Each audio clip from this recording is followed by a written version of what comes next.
Alright, so in order to finish making your block, after you've gotten your design on there, you're going to carve away everything that is not your design. So all the spaces in between, that's called your negative space. So I'm not going to be carving the black, I'm going to be carving this part that's like that white or tan color that's still left. I also need one of these. This is called a bench hook. The flat part sits on your table, and the bottom piece of wood hooks onto the edge of your table so that it won't move. The top edge is what's going to hold your linoleum so that it won't slide. Okay, so here I have my bench hook hooked onto my table, and I have my linoleum right there. The other thing you need is your carving tools.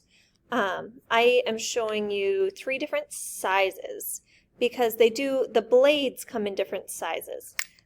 So I have my orange one right here that has a really wide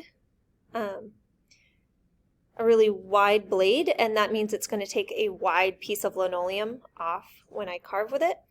Beside that, I'm going to put this one. This is what I would call like a medium. You can see that it kind of sits right inside that larger blade. It takes a much smaller piece.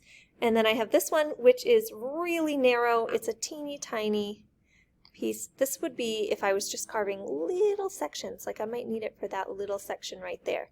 So you're going to go back and forth between different sizes as you need to carve different widths of the linoleum. Okay, I'm going to start with my medium one just to get most of it, and then I will switch down. I don't have a whole lot of really big spots. I do have this space. I could use my big carving tool just for that, but I tend to like my lines to be close together, so I stick with the medium.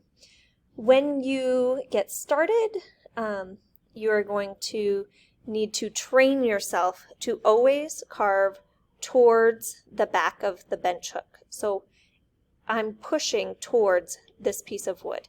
If I want to go in another direction, I don't turn my blade. I'm going to turn my linoleum so that I can carve toward that back of my bench hook.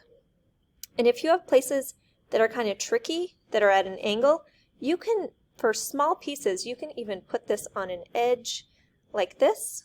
Okay, you're going to leave this other hand mostly out of the way. You're only going to, let's see if I can angle this. So I'm just putting my thumb on it wherever it is. Whether it's like this, I'm just putting my thumb. If I'm putting it this way, I'm just putting my thumb, because that way my blade is never pointed towards my hand, because this is sharp enough that if it jumps, if it were carving this way and it jumps, which is what it's called when it comes out of the linoleum, it's going to go right into your hand. So always, always, always carve away from you.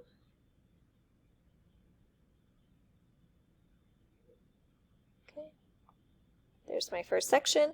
These little pieces make a pile. You're going to have a lot of them, and you'll just scoop them into the trash can when you're done. You also will need to train yourself to keep this blade kind of flat. It's not meant to go down in. It's supposed to mostly stay flat. So you're going to kind of rest this bottom piece on your linoleum and just push down a little bit of pressure, and it will carve for you. Okay, if you angle it down too much, you're going to get stuck. You're going to end up like just pushing down and can't go anywhere, can't go forward. Okay, so I am not going to make you watch me carve the whole thing because that would be super boring. But I am going to show you that for little tiny places, I'm actually going to flip this way because I want this piece where it touches the tulip to be really defined. When you have little places, it's better to press lightly and to do it 2 or 3 times. That way you get those little details.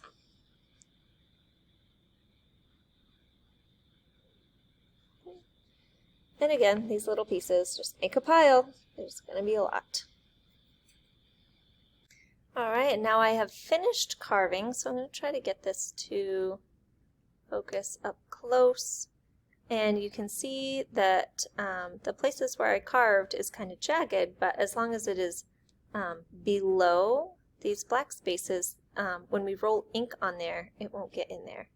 And I had those teeny tiny little spaces that I had to get around. There was a lot of changing direction to get into those little places, but I think it came out pretty well. So I'm very excited to print it and see how it goes.